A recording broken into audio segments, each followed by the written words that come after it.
Assalamualaikum warahmatullahi wabarakatuh. Jumpa lagi dengan Bledek Star Channel Gudang Cerita. Oke, jangan lupa ya like, comment, and subscribe. Dan yang mensubscribe selalu saya doakan selalu sehat, dimudahkan rezekinya dan enteng jodohnya yang bagi yang belum punya. Yang belum subscribe saya doakan mensubscribe supaya lebih semangat dalam membuat konten, karena subscribe tidak perlu biaya. Oke, dalam kisah ini adalah Maung Siliwangi kembali ke Pajajaran.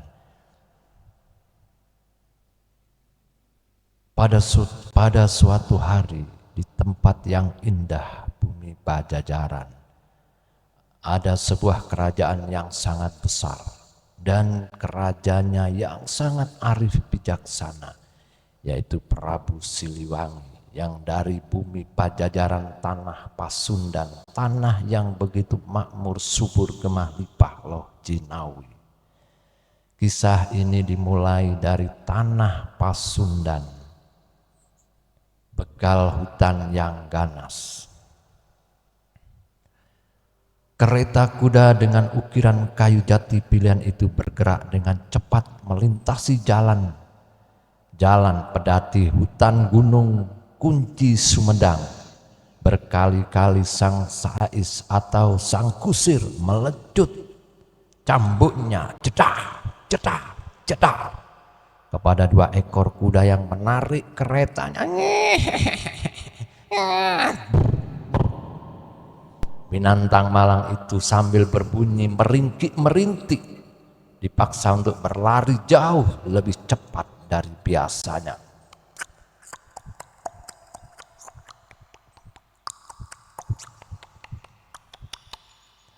Derap kuda itu bahkan sesekali nampak seperti sedang melayang saking cepat langkah yang mereka lakukan sambil cambuk menggelegar cetar.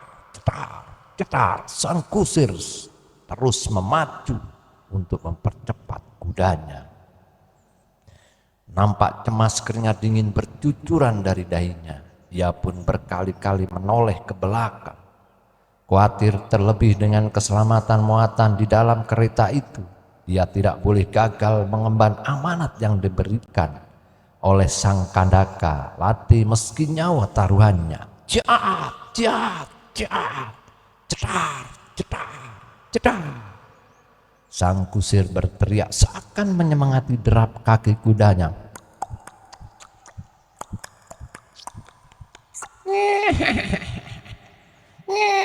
Kuda sambil merintik-rintik dan meringkik untuk lebih cepat melaju sambil tetap mencambuki binatang berkaki empat.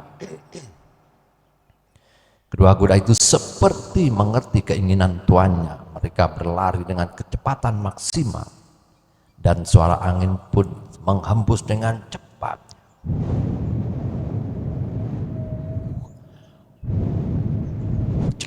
Cetar, suara cambuk terus bergelegar. Nafas mereka memburu dan bercampur dengan liur yang keluar dari moncong keduanya. Daun-daun kering yang menyelimuti lantai hutan berterbangan terkena angin. Sebagian robek terkena injakan kaki kuda yang gilasan roda kereta. Senja semakin mendekat dan sebentar lagi malam pun akan jatuh. Merangkul dengan tangan-tangan pekatnya di belakang kereta kuda yang sedang mengebut tersebut, sekelompok penunggang kuda juga tengah memacu kuda mereka dengan sangat cepat.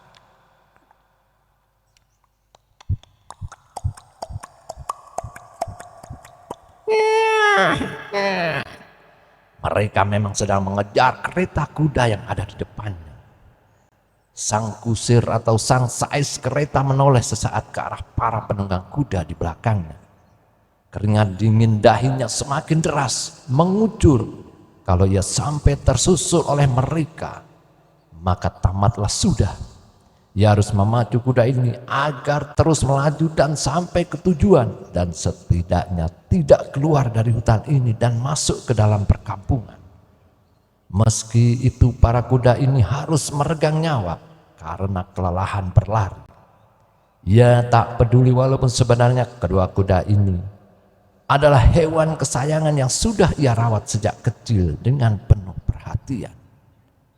Lalu siapakah yang ada di dalam kereta? Apakah seorang tokoh pembesar kerajaan atau bahkan seorang abdi dalam atau para sang senopati? Kekhawatiran sang kusir atau Sais bertambah ketika ia menoleh kembali ke belakang. Dua orang mengejarnya sedang mengeluarkan busur dan mencabut anak panah dari kantong penyimpanan yang mereka taruh di belakang punggung masing-masing. Dan arah panah ditujukan kepada sang kusir atau sang kais untuk menjatuhkan kusir. Kedua penunggang kuda itu berpanah, ia mulai membidik dan melepaskan anak panahnya ke arah kusir kereta tersebut.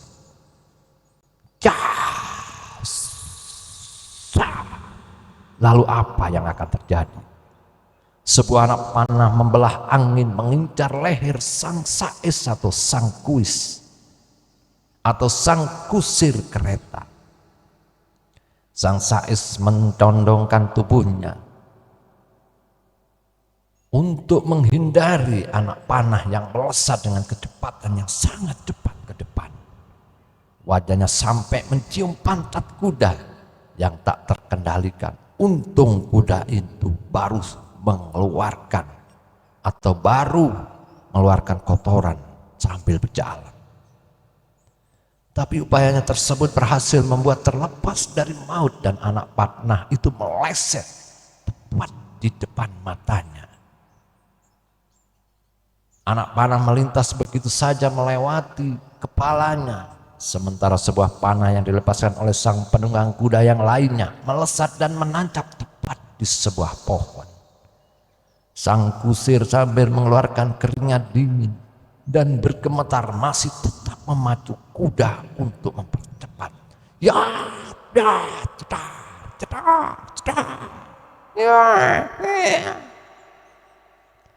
Sekali lagi kedua penunggang kuda itu mengambil anak panah yang berada di punggung mereka untuk membidik yang kedua kalinya. Karena target yang pertama telah gagal, dia akan mungkin lebih berkonsentrasi untuk membidik yang kedua biar tepat pada sasaran. Sambil memacu kuda, dia mengarahkan anak panah kepada kusir.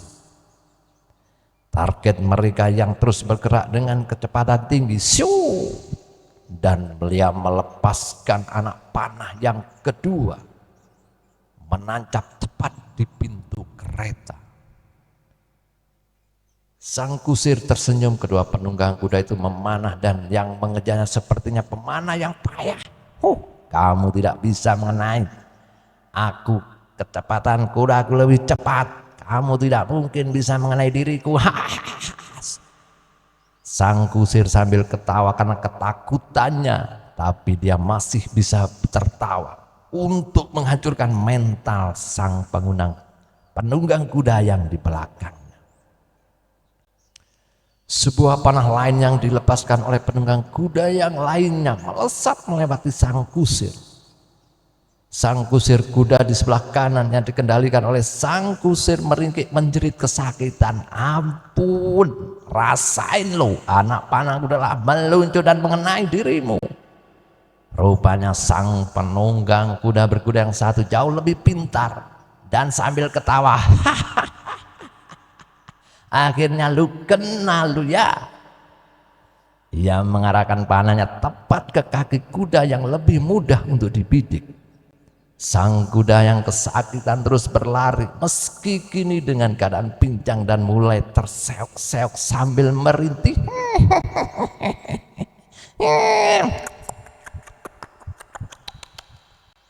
Kondisi kaki kuda tersebut membuat keseimbangan derap yang sebelumnya terbentuk kini menjadi berantakan seperti terseol-seol. Kuda yang kiri masih sehat dan menderapkan keempat kakinya dengan kecepatan tinggi dengan sempurnanya, sementara kuda yang kanan dengan satu kaki terluka kini menjadi menghambat. Dan akhirnya naas, si kuda yang pincang terjerembab, jatuh setelah terbentur sebuah batu. Membuat kuda di sebelahnya menjadi kacau, laju, dan akhirnya kereta kuda tersebut terjungkal, bahkan nyaris terbalik. As roda kereta patah dan sang kucir jatuh dari keretanya, membuat kereta terseret jatuh beberapa meter sebelum akhirnya berhenti karena menghantam sebuah pohon. Untung pohon besar. Andai kata nggak ada pohon, mungkin akan terjun ke jurang yang sangat dalam. Sementara sang kusir sudah semenjak tadi melompat menyelamatkan dirinya ke sebuah rimbun pepohonan. Para penunggang kuda akhirnya berhasil menyusul sampai ke tempat kereta tersebut terjungkal. Mereka semua kompak mengenakan baju serba hitam layaknya seorang ninja. Juga pakai penutup wajah yang juga berwarna senada hitam kayaknya seorang ninja. Mereka adalah gerombolan perampok Gunung Kunti yang terkenal sadis, begal hutan yang tak kenal ampun dan selalu menghabisi korbannya. Setelah berhasil menjarah harta benda mereka dan begal sambil ketawa, akhirnya kereta ini jatuh juga ke tanganku. Nanti akan kulaporkan kepada komandan dan aku dihadiahi uang yang banyak dan tentunya seorang bidadari. Salah satu ungkap dari gerombolan-gerombolan yang berwajah sangar dan garang. Salah seorang dari mereka bosnya, seorang lelaki berbadan kekar, membuka penutup wajahnya. Maka terlihatlah tampangnya yang mengerikan, bekas luka saling ada di dalam wajahnya, di depan wajahnya, melintang dari dahi sampai ke dagunya, hidung pesek besar, dan sebuah gigi depan yang tinggal hanya satu, seperti lubang hitam dalam mulutnya yang bau. Matanya yang juling dan bibirnya yang tebal hitam karena kebanyakan merokok. Bos begal hutan itu terbahak sambil mendekati kereta yang sudah terlepas dari kuda tersebut. Sebentar lagi ia akan mendapatkan hasil dari jerih payahnya berbegal atau membegal kereta mewah, atau merampok kereta mewah ini adalah perampokan yang pertama di pekan ini. Ternyata perampok ini sepekan ini belum dapat, ini baru dapat, sahabat.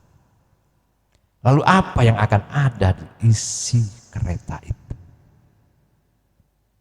Lalu ada sebuah teriakan, "Hei, berhenti kalian!" bentak sang kusir kereta tersebut. Ternyata teriakan itu adalah dari sang kusir tadi. Ia kembali muncul dari balik rimbun, tepatnya menjatuhkan diri. Wajahnya terluka oleh ranting pohon, bahkan beberapa daun masih asik menyelipkan diri di rambut sang kusir atau sais. Bos begal itu menoleh dan menatap sang kai sambil tertawa. "Kamu sudah jatuh dan sudah terluka-luka, masih berani menghadapku, bos begal yang ganas ini." Kini sedang berlari berhambur ke arahnya sambil mengacungkan sebilah golok sang kusir tadi. Ungkap bos begal ini, "Kau masih berani mau berkelahi denganku? Aku ini adalah bos begal yang sangat keji."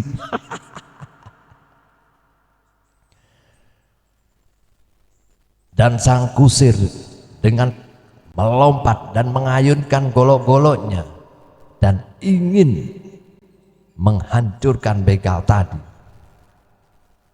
ternyata dapat ditangkis dengan mudah oleh bos begal tadi. Sang kusir terjerembab lagi dan jatuh lagi.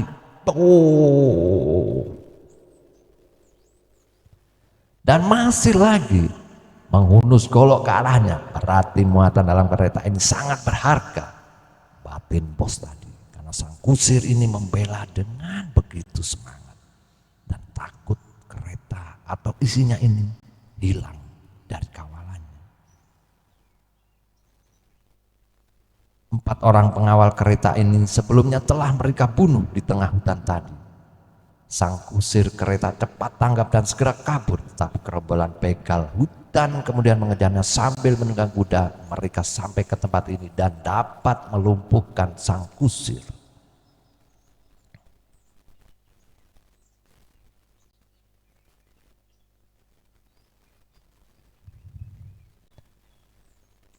Dan dengan kejadian ini ternyata kereta yang tadi ditunggangi dengan keburu-buru seperti setan ternyata sudah dapat dipatahkan oleh segerombolan penyamun atau gerombolan begal. Lalu bos bertanya kepada anak buahnya, "Mari kita lihat berapa banyak emas dan perak yang kau bawa di kereta ini."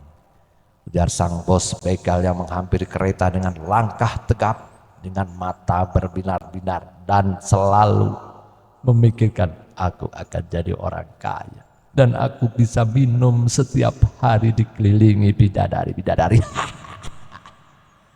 Bos dalam batinnya. Dengan kasar ia membuka pintu kereta tersebut dan terkejut mendapati isi di dalamnya. "Pantas saja kau begitu gigih mempertahankan kereta ini. Bukan emas, juga bukan perak rupanya yang kau bawa, tapi permata yang sangat indah dan cantik." Ungkap bos sambil ketawa, dan semakin jelek bos perampok ini. Bos begal terbahak senang. Para anak buahnya yang penasaran meloncat turun dari kuda mereka dan mengintip ke arah dalam kereta. Ternyata isinya adalah seorang gadis yang sangat cantik. Pantas saja bos mereka sangat gembira. Gadis ini adalah bagaikan bidadari. Matanya yang hitam besar, alisnya kan berukir, rambutnya yang panjang hitam, dan bodinya yang begitu semampai. Kulitnya pun seputih salju, rambut hitam ikal, panjang terurai bak, kelopak mayang. Wajahnya sedikit bulat telur dan postur tubuhnya yang proporsional. Gadis ini sempurna bak bidadari yang turun dari kayangan di siang itu. Lalu bos itu mengeluarkan kata-kata sambil air liurnya mengalir menetes kayak sapi yang mau disembelih. Dan pura-pura berbicara dengan mesra, "Keluarlah sayang, kau beruntung mulai hari ini. Aku si Rompang," ternyata namanya si bos itu adalah si Rompang, "akan menjadikanmu istri kelimaku."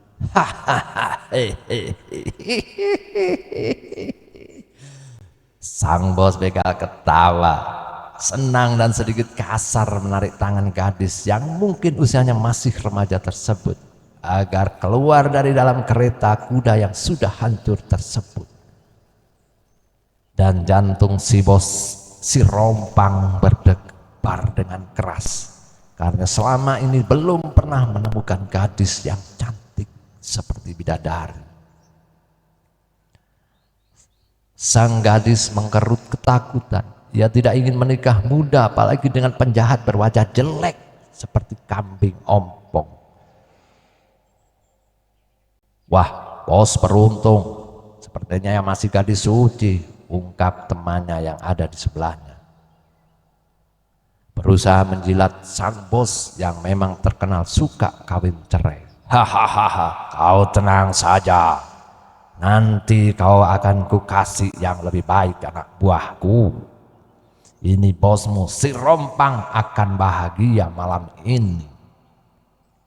Tetapi lihatlah betapa malunya gadis ini. Tersipu malu karena takut akan tampang si bos Rompang.